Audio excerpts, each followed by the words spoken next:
ಹಂಬಲ ಎಷ್ಟು ನಮನ ಸಲ್ಲಿಸಿದ್ರು ಹೆತ್ತ ತಾಯಿಯನ್ನು ತೀರಲಾರದು.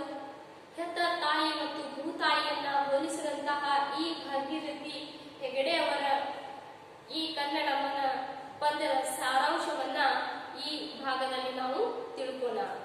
ನೋಡಿ ಮಕ್ಕಳೇ, ಹೆತ್ತ ತಾಯಿ ಮತ್ತು ಭೂತಾಯಿಯ ಬಗ್ಗೆ ಕವಿತೆಯವರ ಆಸೆ ಏನಾಗಿತ್ತು, ಈ ಕವಿತೆಯವರ ನಮಗ ಮತ್ತು ನಿಮ್ಮನ್ನ ಉದ್ದೇಶಿಸಿ ಏನು ಹೇಳಲು ಪಡ್ತಾ ಇದ್ದಾರ ಅನ್ನುವ ಸವಿಸ್ತಾರವಾಗಿ ಈ ಕನ್ನಡಮ್ಮ ಪದ್ಯ ಭಾಗದಲ್ಲಿ ಅವರು ಮನ್ನಣೆ ಮಾಡಿದಾರ. ಹೌದಾ? ನೋಡಿ ಮಕ್ಕಳೇ, ನಾವು ಈಗಾಗಲೇ ಪಾಠ ಪ್ರವೇಶದಲ್ಲಿ ಮಕ್ಕಳ ಬಗ್ಗೆ ಯಾವ ರೀತಿ ತಾಯಿಯ ಹಂಬಲ ಇರ್ತೈತಿ, ಆಮೇಲೆ ಈ ಸಂಸ್ಕಾರವನ್ನಾಗಿರ್ಬೋದು, ನಾಡ ದೇವತೆಯ ನಮನ ಆಗಿರ್ಬೋದು, ಪ್ರತಿ ಒಂದು ಉದ್ದೇಶ ಉಟ್ಟುಕೊಂಡು ಇಲ್ಲಿ ಒಂದು ಕವಿತೆಯನ್ನ ರಚನೆ ಮಾಡಿ ಆ ಕವಿತೆಗೆ ಶೀರ್ಷಿಕೆಯನ್ನ ಕನ್ನಡಮ್ಮ ಅಂತ ಕೊಟ್ಟು ನಮಗ ಕರೆಯನ್ನ ನೀಡಿದಾರ. ಅವರ ಆಸೆ ಯಾವ ರೀತಿ ಅನ್ನೋದು ಈ ನಾವು ಪದ್ಯ ಭಾಗದಲ್ಲಿ ಸವಿಸ್ತಾರವಾಗಿ ನಾವು ಏನ್ ಮಾಡೋಣ ತಿಳ್ಕೋಣ. ನೋಡಿ ಮಕ್ಕಳೇ, ಹೊತ್ತು ಹೆತ್ತು ಸಲಹಿದವಳು, ತುತ್ತ ನಿಟ್ಟು ಬೆಳೆಸಿದವಳು, ಎತ್ತಿ ಮುದ್ದಾಡಿದವಳು ತಾಯಿಯಲ್ಲವೇ ನಮ್ಮ ತಾಯಿಯಲ್ಲವೇ. ನೋಡಿ ಮಕ್ಕಳೇ, ಹೊತ್ತು ಹೆತ್ತು ಸಲಹಿದವಳು, ಹೌದಾ? ತಾಯಿ ತನ್ನ ಮಗುವಿಗೆ ಜನ್ಮ ನೀಡಬೇಕಾದ್ರೆ ಮೊದಲು ಎಷ್ಟೋ ಕಷ್ಟಗಳನ್ನ ಪಡ್ತಾಳ. 9 ತಿಂಗಳ ತನ್ನ ಗರ್ಭದಲ್ಲಿ ಇಟ್ಟುಕೊಂಡು ನಂತರ ಜನ್ಮವನ್ನ ನೀಡ್ತಾಳ. ಅದಕ್ಕೆ ಹೊತ್ತು ಹೆತ್ತು ಸಲಹಿದವಳು, ಹೌದಾ?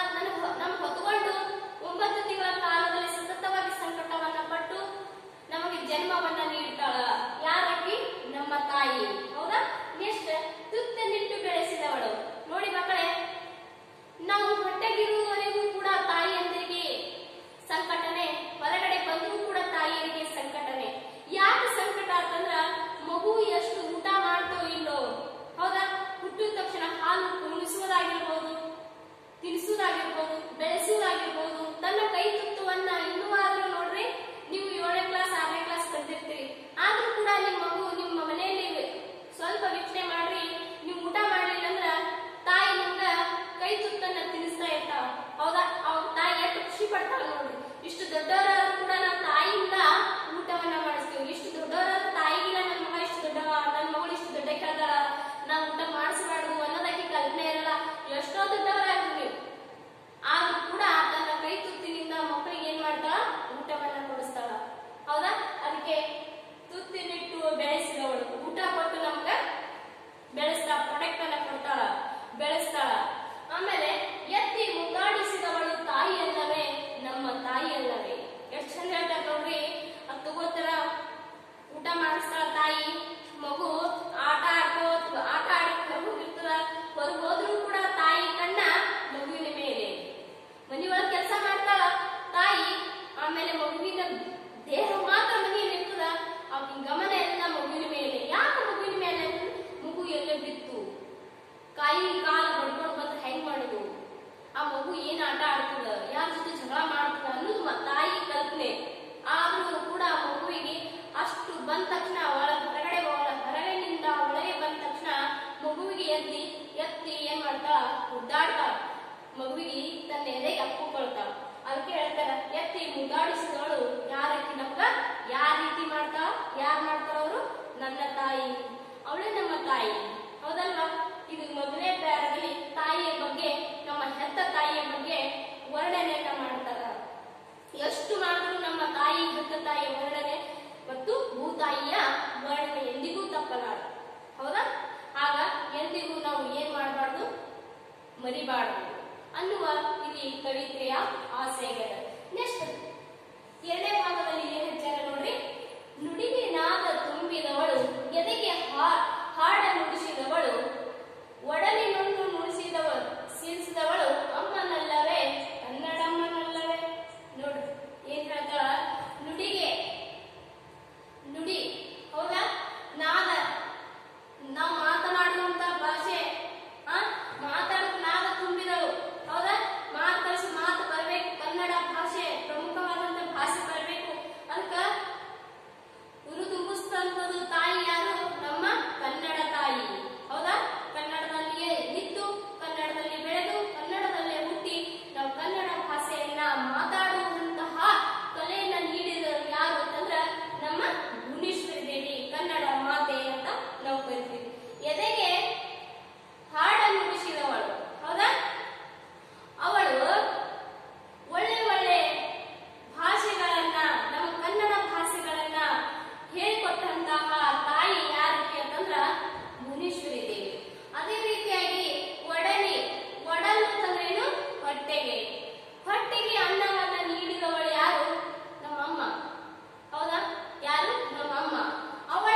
ಚಿನ್ನದ ಗಣಿ ನೋಡಿರ್ಬೋದು, ನೋಡಿದ್ದಿಲ್ಲ ಅಂದ್ರೂ ಕೂಡ ಮುಂದೆ ನೋಡಿ, ಹೌದಾ?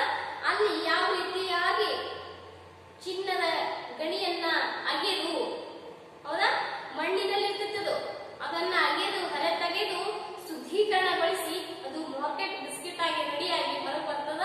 ಅವಾಗ ಬಂದಾಗ ಚಿನ್ನದ ಬೆಲೆ ಏನು ಅನ್ನೋದು ಪ್ರತಿಯೊಬ್ಬರಿಗೂ ಗೊತ್ತಿರ್ತದ. ಅದಕ್ಕೆ ಅಂತ ನಮ್ಮ ಬಂಗಾರದಂತಹ ತಾಯಿ ಯಾರಂದ್ರ ನಮ್ಮ ಭೂತಾಯಿ. ಯಾರವರು? ನಮ್ಮ ಭೂತಾಯಿ. ತನ್ನ ಕೊರೆ ಒಳಗೆ, ತನ್ನ ಹುಟ್ಟಿ ಒಳಗೆ ಇಡೀ ಬಂಗಾರವನ್ನು ಇಟ್ಕೊಂಡ್ರು ಕೂಡ ಅವಳು ಏನಿಲ್ಲ, ಅಹಂ ಅನ್ನೋದು ಇಲ್ಲ.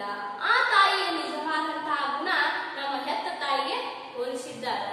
ಅದಕ್ಕೆ ಅವಳು ನಮ್ಗ ಕಾಯಿ ಒಳಗು, ಹೌದಾ, ಅವಳು ಕಣ್ಣಿನಲ್ಲಿ ಬೆಳಕು ಬರಿಸಿ, ಹೌದಾ. ನೋಡ್ರಿ, ಆಗ ಹೇಳಿದೆ ನಿಮಗ, ಮಗು ಹೊರಗಡೆ ನಾವು ಆಟ ಆಡ್ತಾ ಹೋದಾಗ ತಾಯಿಯ ಎದುರ ಅಥವಾ ದೃಷ್ಟಿ ಏನಿರ್ತದ ಅಂತಂದ್ರ ಆ ಮಗುವಿನ ಮೇಲೆ ಇರ್ತದ. ಅದಕ್ಕೆ ಹೇಳ್ತಾರ ಕಣ್ಣಿನಲ್ಲಿ ಬೆಳಕು ಬರಿಸಿ. ಇಷ್ಟೆಲ್ಲ ನೆದರಿರ್ತದ ತಾಯಿ ಮಗುವಿನ ಮೇಲೆ, ಹೌದಾ. ಅವಳ ಯಾರು? ನಮ್ಮ ತಾಯಿ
ನಾನು ಒಂದು ಟೈಮ್ ಗಾಯನವನ್ನ ಮಾಡ್ತೀನಿ.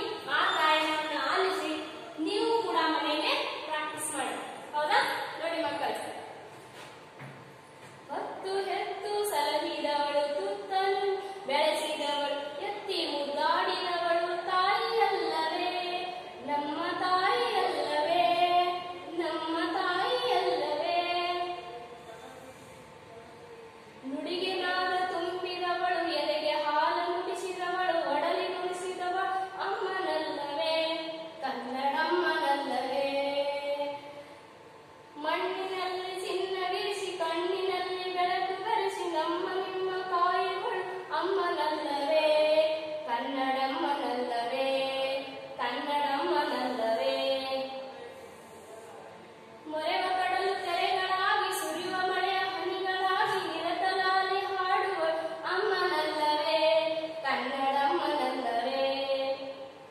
ಅಮ್ಮ ನಿನಗೆ ನೀನು ನಮನ ಕಣ್ಣು ಬಿಟ್ಟು ನೋಡು ನಮ್ಮ ನಿನ್ನ ಕೈ ಎತ್ತಿ ಹರಸು ತಾಯಿಯಲ್ಲವೇ ನಾಡ ದೇವಿಯಲ್ಲವೇ ತಾಯಿಯಲ್ಲವೇ ನಾಡ ದೇವಿಯಲ್ಲವೇ. ಹತ್ತು ಹತ್ತು ಸಲವಿದವಳು ತುತ್ತನ್ನು ಉಣಿಸಿ ಬೆಳೆಸಿದವಳು ತಾಯಿಯಲ್ಲವೇ ನಮ್ಮ ತಾಯಿಯಲ್ಲವೇ. ಎತ್ತ ನುಡಿಸಿ ಬೆಳೆಸಿದವಳು ತಾಯಿಯಲ್ಲವೇ ನಮ್ಮ ತಾಯಿಯಲ್ಲವೇ ತಾಯಿಯಲ್ಲವೇ. ಓಕೆ ಮಕ್ಕಳು, ನೀವು ಕೂಡ ಮನೆಯಲ್ಲಿ ಗಾಯನವನ್ನ ಮಾಡಿ ಮುಂದಿನ ಅವಧಿಯಲ್ಲಿ ಪ್ರಶ್ನೆ ಉತ್ತರಗಳ ಬಗ್ಗೆ ಡಿಸ್ಕಸ್ ಮಾಡೋಣ. ಓಕೆ, ಧನ್ಯವಾದಗಳು.